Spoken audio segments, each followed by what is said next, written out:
മോശെ എന്ന് പറയുന്ന വലിയ പ്രവാചകൻ അദ്ദേഹത്തിൻ്റെ ജീവിതത്തിൻ്റെ ചെറുപ്രായം മുതൽ പല സമയങ്ങളിലും ചോദ്യം ചെയ്യലിനും അവഗണനകൾക്കും വിധേയപ്പെട്ട ഒരു മനുഷ്യനാണ്. ഈ പ്രതികൂലമായ രാജകൽപ്പനകൾ ഭയം വിതയ്ക്കുന്ന ഒരു കാലഘട്ടത്തിലായിരുന്നു മോശയുടെ ജനനം. അതിനെക്കുറിച്ച് നമ്മൾ വായിക്കുന്നത് 3 മാസത്തിൽ കൂടുതൽ അദ്ദേഹത്തെ ഒളിപ്പിച്ചു വയ്ക്കാൻ മാതാപിതാക്കൾക്ക് പോലും കഴിഞ്ഞില്ല. മോശയ്ക്ക് എന്ത് സംഭവിച്ചു എന്ന് കാണണം എന്ന് കരുതി നൈൽ നദിയുടെ വളപ്പരപ്പിലേക്ക് ഞാങ്ങണയുടെ നടുവിൽ ഒളിച്ചു വയ്ക്കുന്ന ആ കുഞ്ഞിന് എന്തു സംഭവിച്ചു എന്ന് കാണാൻ പെങ്ങൾ ദൂരെ മാറി നിന്നു. പിന്നെ ഫറവോന്റെ കൊട്ടാരത്തിലെ പാർപ്പം.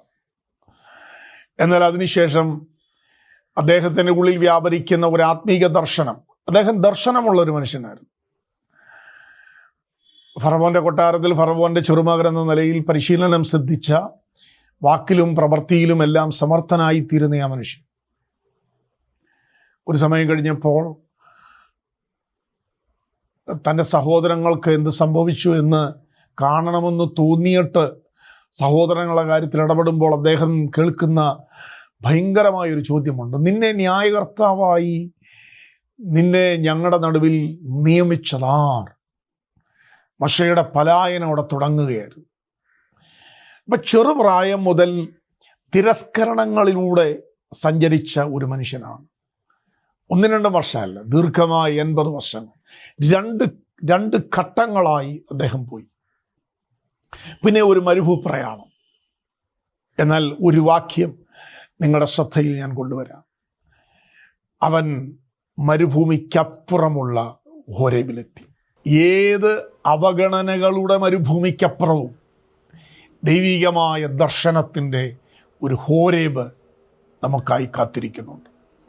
വേറൊരർത്ഥത്തിൽ പറഞ്ഞാൽ ഏത് ദൈവിക ദർശനത്തിൻ്റെ ഹോരേബിനിപ്പുറവും ഒരവഗണനയുടെ മരുഭൂമി നമ്മൾ നേരിടേണ്ടതുണ്ട്. അംഗീകരിക്കപ്പെടാതെ തിരസ്കരണത്തിന് വിധേയപ്പെടുന്ന, നിന്നെ ആര് നിയമിച്ചു എന്ന് ചോദ്യമുയരുന്ന, ഒരുപക്ഷെ നമ്മളെ അംഗീകരിക്കുമെന്ന് പറഞ്ഞവർ അംഗീകരിക്കാത്ത, നമ്മളെ സ്വീകരിക്കുമെന്ന് പറഞ്ഞവർ സ്വീകരിക്കാത്ത ഒരു മരുഭൂമിയുടെ തലം നമ്മുടെ ജീവിതത്തിലുണ്ടാകും. എന്തിന്?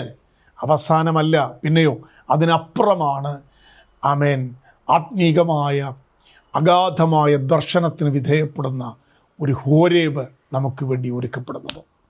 ഈ ദിവസങ്ങളിൽ പലായനങ്ങൾ പോലെയുള്ള ജീവിതാനുഭവങ്ങളുടെ നടുവിൽ ഒരുപക്ഷെ വിലപിക്കുന്ന പ്രിയപ്പെട്ടവർ, നിങ്ങൾ സധൈര്യം ഈ ദിവസങ്ങളിൽ ദൈവസന്നിധിയിൽ നിൽക്കട്ടെ.